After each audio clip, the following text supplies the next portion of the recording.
Hi, today is a continuation of the videos that I've made previously. I think I made a video about Confucius, about Bhagavad Gita, and how to be a prolific reader. I made some videos about marketing. It's just a book review, but it's a nice book, and I'm very thankful if any of you actually watch my videos. It's actually very, I think it was productive. Whoever actually listens to it, I think it will be productive for anybody. I don't think it's only productive for, I don't think it's only productive for readers of books and stuff or book reviewers. I think it's going to be productive for anybody. So if you like music, if you like just reading books, if you like marketing, just have a go at it. If you want to learn more about Confucius, kind of read about it. I put some videos on, 2 videos on him, and it's really good. Today, my title is how to become a prolific learner. Whereas before I made a video about how to be a prolific reader, but today it's about how to be a prolific learner. And don't worry, I think I made a 30-minute video in the past about that, but today it's going to be just around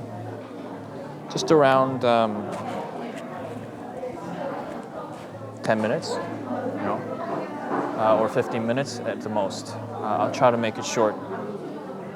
So how to be a prolific learner? So if you want to be a prolific learner, you have to find someone who's a prolific learner themselves. And am I a prolific learner? I think I am. I mean, do I even have I do have the audacity to say that I am, and I have the right to teach you. But the real question here is, do I have the right to teach you in the first place? And I'm saying I do. So I'm making this video. How to be a prolific learner. Being a learner doesn't only mean reading books. And I don't think it's only about listening to lectures and just talking in lectures. I think being a prolific learner goes beyond that. Although those 2 things are great virtues. We could talk about knowledge, but I think we could also talk about spirituality. That is one part of being a learner. That would be the greatest learner, to understand the spirit, to understand meditation. That would be the greatest learner. But let's talk about the easy stuff first. A lot of people talk about reading books, and I'm saying no. You can be a prolific learner being very socially adept, being a good marketer, being a great musician, being a great sports player. I think that's also part of being a prolific learner, or being a good cook. And being a good cook is also part of being a prolific learner. Why? First of all, before I continue on, I said I have the right to tell you about what it is about being a prolific learner. Because if you don't learn from someone who actually are what they teach you, they might have the best speeches, they might talk well, they might even write well, they might have all the austere fashions, poises of being a great learner. But if they're not themselves the thing that they're talking about, I don't think it can be transmuted well. You can say all the right words, but the feeling of the words, the energy that's transmuted, it's completely off the rails. And even if I'm not a good speaker, maybe I'm not a good writer, just my melody of my voice, just the silence and the beats of my voice has its own rhythms, has its own vibrations, and that vibration can transmute to the listener. And I think that's the first step of being a great learner, is trying to be very attuned with energy. So the first step is to find a person who is a prolific learner themselves and ask them what it is, and you're doing the first job well. Anyhow, let's continue on. I said being a musician is also about being a great learner, not just reading books. I already have a lot of book and music videos on my channel. And the reason why I say it's not just about books is because one big influence on me was Confucius, and Confucius thought being a great learner starts with filial piety, or being great to your parents. And I am no means saying that I am a great filial piety guy. I'm not. But what he's saying is it doesn't start with reading. It doesn't start with speaking well. It starts with how you serve the people around you. And it must be physical, right? That must be a physical process. It can't be an intellectual thing, because if you're solely intellectual about serving the people around you,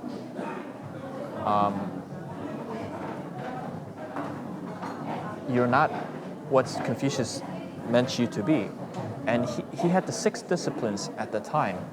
I don't think he created it, but it was before his time. But it was very famous that 3,000, he had 3,000 students, and 300 of them was very great at the 6 disciplines. And that 6th discipline is horse riding, accounting, calligraphy. Calligraphy was, although it's a physical thing, it was at the time considered to be something very intellectual. Number 4th is archery. Number 5th is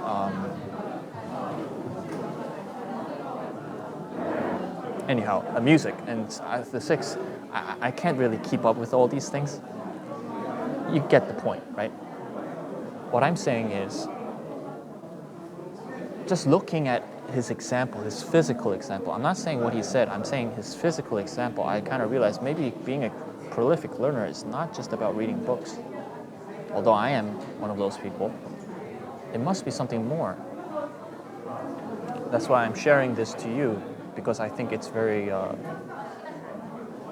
productive for you to know whosoever you are, whether you're a CEO or a coffee maker, whatever it is, like working in a cafe, right?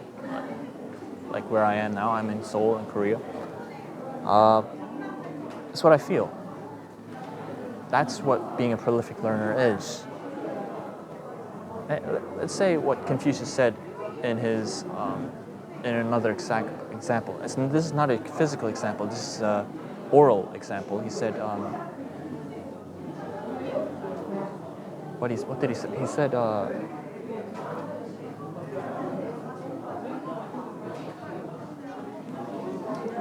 let me think. Okay, it's been a while. I ate one cheesecake, and now I remember what Confucius said. I'm sorry. But I'm teaching you, so you should listen. I'm a little bit arrogant, in a nice way. What he said was, when I go to a village of 300, 4,000 people, I always see great, trustworthy people. There's this word he says called 忠孝. 忠孝. It's this Chinese word, 汉字, 忠, which means not filial, but it's more bigger than filial. It's being trustworthy to the world, to the country. So it's filiality to the country, all right? Maybe not the world, but more to your village. And he says, when I go to a village, I always see these kind of people, and plenty of people follow this, but very few people follow this. He wrote, very few people follow this, which is these 2 words, 好学. In Korean, we call it hohak. And people who studied a bit of Hanzu understand this word. It means love of learning. He says, I saw very few people who actually liked to learn and loved learning as much as I. I saw a lot of filial people. I saw a lot of people who are very trustworthy to their country, or patriotic, whatever it is. Patriotic is not the right word, but I'm just gonna go over it anyway. Very few people love learning as I do. The last quote I'm gonna talk about Confucius is. Do I have to think again? Do I have to pause the fucking video again? Nah, I don't want to do that.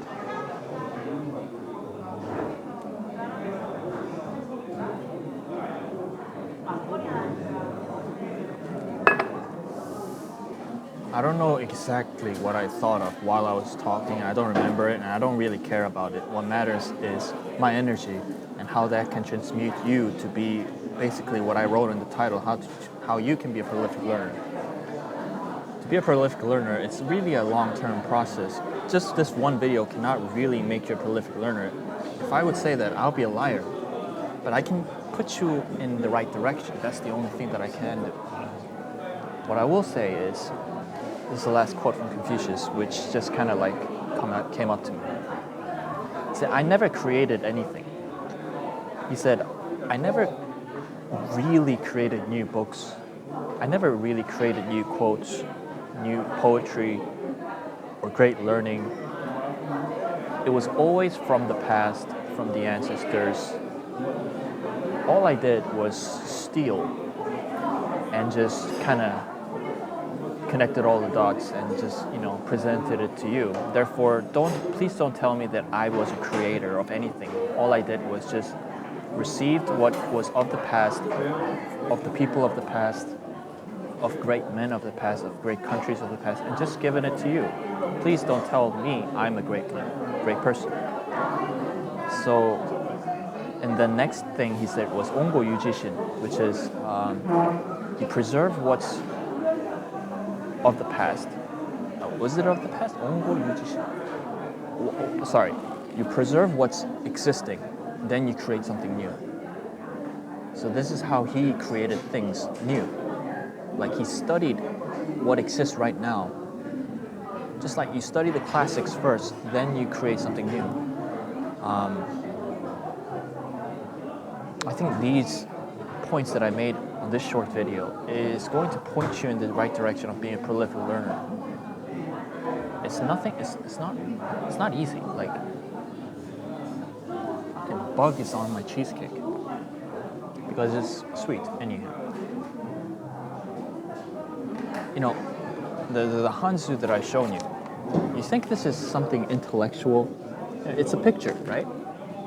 So in the past, I know you're Americans, you're English people, you guys don't understand this, but even English is a picture. You think this English is not a picture? It's a picture. It's calligraphy, Even knowledge is calligraphy. I'm just saying. Do you think you can learn piano in one day? And you think you can learn piano just by this video? You have to go and practice. Learning is the same thing. At that time, in the past, the people that I've quoted, their literal way of learning was these words. And it's like learning the piano. You can't learn from a video. You can't learn just one day. It takes a process. Enough of this. This is the gross, it's not gross. It's the easy part. The knowledge and the physical things, like whatever you want to learn. Let's talk about the spiritual stuff. I recommend you listen to my other video called the Bhagavad Gita. And in that spiritual process, there's a learning in there too. And this is the harder stuff, right? But I recommend you be a learner in there. I personally think there's no real learning without the spiritual. If you don't have a childlike mind, how can you learn? I think you become a greater learner the more you are like a child. And the only way to be like a child is do some spiritual work. I don't know what it is, like yoga, whatever it is you have. I mean, do you think I can explain this in a 20-minute video? Right now it's 15 minutes. It's impossible. I'm just saying, it's important to be a great learner. So these 3 points, consider it done. Thank you for listening. Reference other videos. Comment, like, subscribe. It's gonna be good for you and good for me too. Thank you.